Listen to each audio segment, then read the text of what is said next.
The champagne soaked into my designer dress as I hit the marble floor of the Anderson mansion. Richard Anderson, my father-in-law, towered over me, his face red with rage and expensive scotch. Behind him, dozens of New York's elite pretended not to stare while hanging on to every word of the unfolding drama. "You think we don't know what you're doing?" he snarled, pointing an accusing finger. "Using my son to climb the social ladder? Gold-digging your way into our family?" I could see James, my husband of 2 years, frozen in place near the grand staircase. His face was a mask of conflict, torn between defending me and standing up to his father, the man who controlled every aspect of his life through the family's wealth. "Dad, please," James started. "Shut up," Richard snapped at him. "This little nobody from nowhere fooled you, but she doesn't fool me. I've had her investigated." A collective gasp rippled through the crowd. Mrs. Patterson, the biggest gossip on the Upper East Side, was practically salivating. I could already imagine how this story would spread through their social circles by morning. I slowly got to my feet, dignity intact, despite my ruined $12,000 Valentino.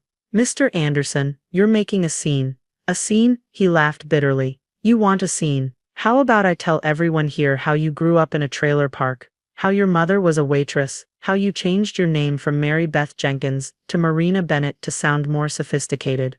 The whispers grew louder. I could feel their judging eyes, their smirks. These people had never accepted me anyway. I was always the outsider who'd somehow snagged the heir to the Anderson fortune. "You don't belong here," Richard continued, emboldened by the audience. "You never did. James will divorce you, and you'll go back to whatever hole you crawled out of." I glanced at James again. He was looking at the floor now, shoulders slumped in defeat. 2 years of marriage, and he still couldn't stand up to his father. I touched my wedding ring, a family heirloom that had never felt right on my finger. "You're right about one thing," I said quietly, slipping off the ring. "I don't belong here." I placed the ring on a nearby table, the soft clink somehow louder than all the whispers. "But you're wrong about everything else." "Get out," Richard roared, grabbing my arm.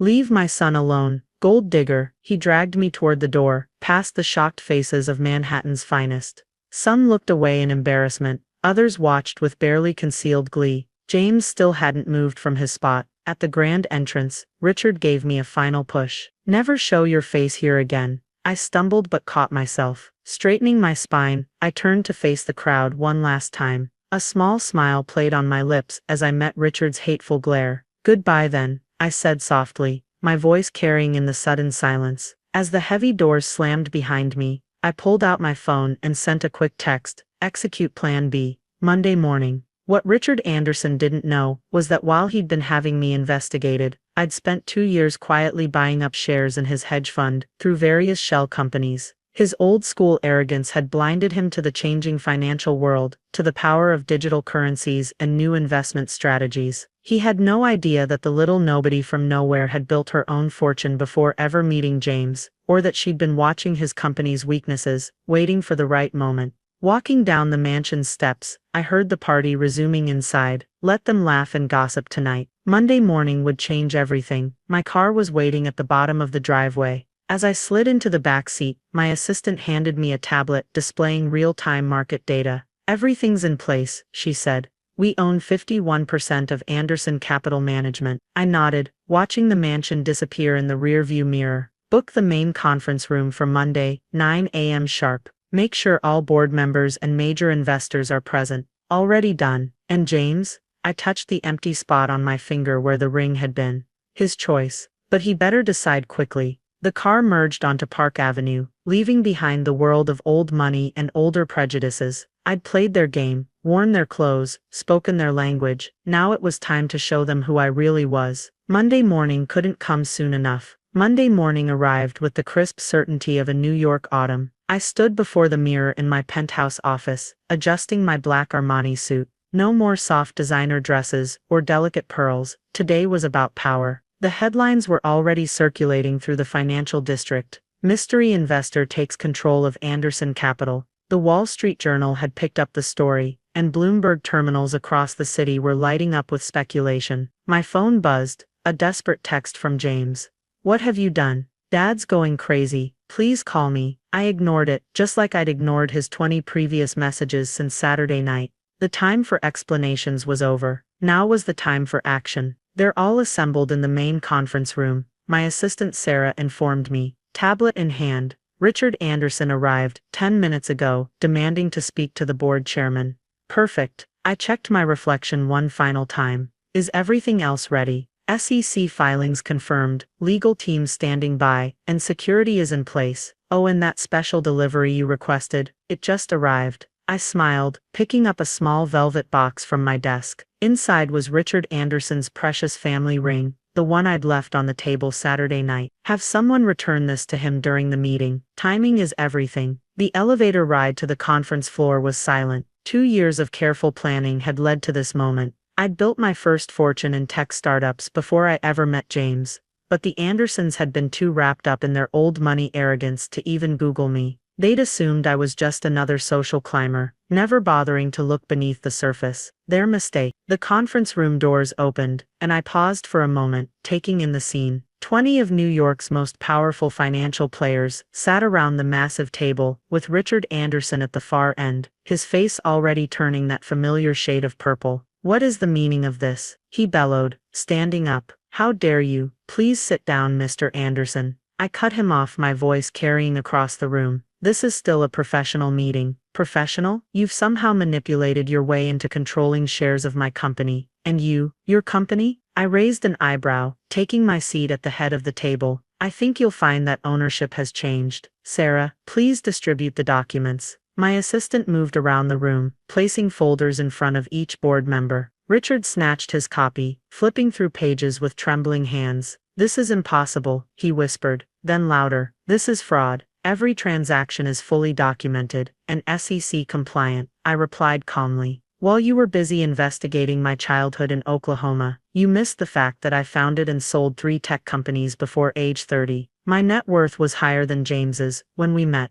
The board members were quickly putting the pieces together, their expressions shifting from confusion to recognition to calculation. These were survivors after all. They knew which way the wind was blowing. Speaking of James, I continued, he's welcome to keep his position in the company, provided he can actually make decisions without running to daddy first. As if on cue, the conference room door opened, and James walked in. He looked like he hadn't slept, his usual polished appearance slightly rumpled. Marina, he started. I'm so sorry about Saturday. I should have. Take a seat, James, I interrupted. We can discuss personal matters later. This is business. Richard slammed his hand on the table. This is outrageous. The Anderson family has controlled this fund for 3 generations. You can't just actually. I can and I have. I nodded to Sarah, who stepped forward with the velvet box. Oh, and you can have this back. It never really suited me. The ring landed in front of Richard with a soft thud. The board members watched the exchange like spectators at a tennis match, already adapting to the new power dynamic.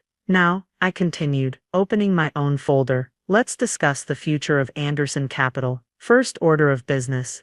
Rebranding. I'm thinking Bennett Global Investments has a nice ring to it. You can't erase decades of Anderson legacy. Richard's face was now approaching dangerous levels of red. Watch me. I smiled, the same small smile I'd given him on Saturday night. Unless, of course, you'd prefer to tender your resignation now. I hear Goldman is always looking for experienced managers. Entry level, of course. The room fell silent. Even Richard seemed to deflate, the fight draining from him as reality set in. James kept looking between his father and me, still processing the shift in his world. All those in favor of the rebranding, please raise your hands, I said. Hands went up around the table, first tentatively, then with more confidence. Money respects money, after all, regardless of where it comes from. Wonderful. I stood up, smoothing my jacket. Sarah will coordinate with each department head for the transition. Mr. Anderson, security will escort you to clear out your office. As Richard was led out, muttering threats about lawyers, I caught James's eye. He looked lost, stuck between his father's world and mine. Coming, honey? I asked, gathering my papers. We have a lot to discuss. The Anderson era was over. The time of the girl from nowhere had begun. The next few weeks transformed Anderson Capital into something entirely new. The old brass nameplates came down, replaced by sleek digital displays, bearing the Bennett Global logo. Richard's dark mahogany and leather aesthetic gave way to glass, chrome, and state-of-the-art trading terminal. I sat in my new office, formerly Richard's sacred domain, reviewing the latest performance reports. Our aggressive push into cryptocurrency, and AI-driven investments had already yielded impressive returns, shocking the old guard who'd relied on traditional strategies for decades. A knock at the door interrupted my analysis. James stood there, looking more like himself again in a perfectly tailored suit. "The Tokyo merger call is in 5 minutes," he said, hovering in the doorway. "And Dad's lawyers sent another proposal." I gestured for him to sit. Since the takeover, James had surprised me by stepping up, finally showing the business acumen that his father's domineering presence had always suppressed. Our personal relationship remained complicated, but professionally he was proving his worth. "Let me guess," I said. "Richard wants to retain voting rights on the board, in exchange for dropping the lawsuits." James nodded, loosening his tie slightly. "He's running out of options. The SEC investigation cleared us completely, and his old contacts are all jumping ship to work with you." "I mean us." "There is no us yet, James." I leaned back in my chair. "You still haven't made your choice." The night of the takeover, we'd had a long conversation in this very office. I'd given him 3 options: divorce me and leave the company, stay married and work together as equals, or maintain a professional relationship only. 2 weeks later, he was still deciding. "I know," he sighed. "It's just complicated. Dad's not just angry anymore, he's broken. Mom says he barely leaves his study. The same study where he spent hours digging into my past instead of actually getting to know me." I kept my voice neutral. "The same study where he planned how to humiliate me at that party." James flinched.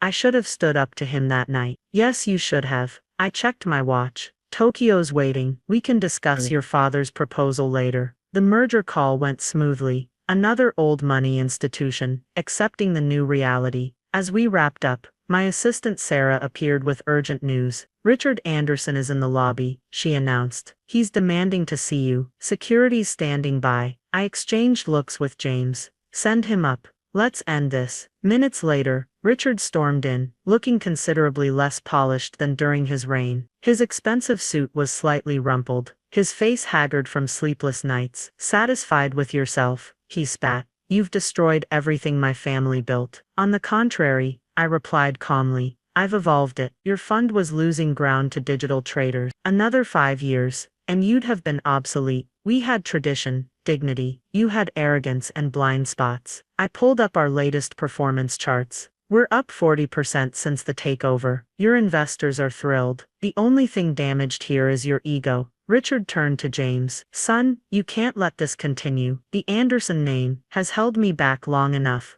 James interrupted, standing straighter. "Marina's right, Dad. We were falling behind. I tried to tell you about blockchain and AI integration, but you never listened. So you're choosing her." Richard's voice cracked. "Over family. I'm choosing the future." James moved to stand beside my desk. "And if you'd bothered to really know Marina, you'd have seen she's exactly what this company needed." I kept my expression neutral, but something warm flickered in my chest. Maybe there was hope for James after all. "Here's what's going to happen," I said, sliding a document across the desk. "You'll retire quietly with a generous pension. The Anderson name will remain on selected legacy funds. In return, you drop all litigation and public attacks. And if I refuse, then I release the audit showing how you've been manipulating fund allocations to favor your golf buddies." I smiled sweetly. "Did you think you were the only one who could run investigations?" Richard's face went through several colors before settling on a sickly gray. Without another word, he snatched the document and stormed out.